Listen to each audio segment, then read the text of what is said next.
What's up mga idol? Big time Magnolia trade, si Stan kumpirmado na. Pero bago mo sana ipagpatuloy ang panonood mo, ay huwag mong kalimutan na mag-subscribe bilang suporta sa aking YouTube channel. Maraming salamat idol.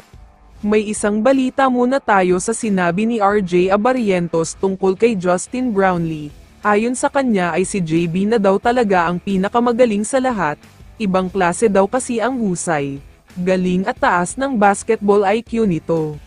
Noong una ay hindi siya masyadong naniniwala lalo pat maraming magagaling na import. May mga nakaharap na rin siyang import sa Korean B-League kung saan siya naglalaro noon, kaya masasabi niya na maraming mas magaling na import.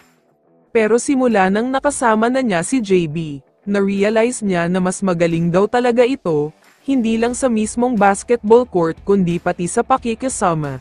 Napakabait at napaka-humble na player daw, greatest of all time nga talaga. Samantala, sunod-sunod ang mga mabibigat na balita tungkol sa Magnolia. Una na nga dyan ay ang trending na post ng iba't ibang mga source, at sinasabi ibabalik daw ng Magnolia ang kanilang dating super import na si Ricardo Ratliff.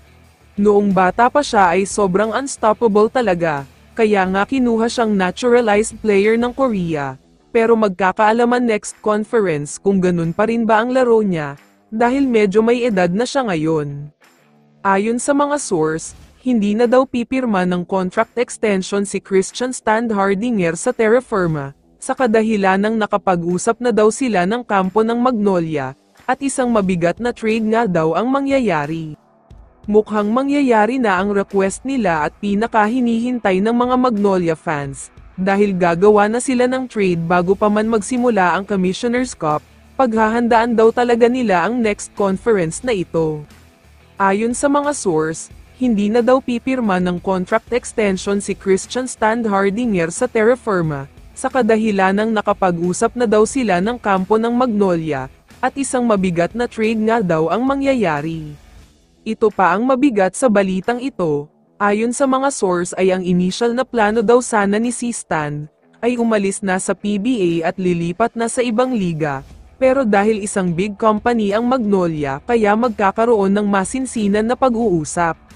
Ongoing na nga daw ang negotiation sa pagitan ng Magnolia, Terra Firma at kampo ni Christian Standhardinger.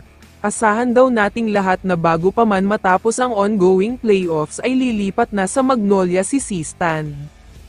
Kaya naman kung ikaw ang tatanungin idol, ano ang masasabi mo sa balitang ito? I-comment mo naman ang sagot mo sa tanong na ito. So dito na nagtatapos ang video na ito. Maraming salamat sa pagsuporta at panonood mga idol. Ingat at bye-bye.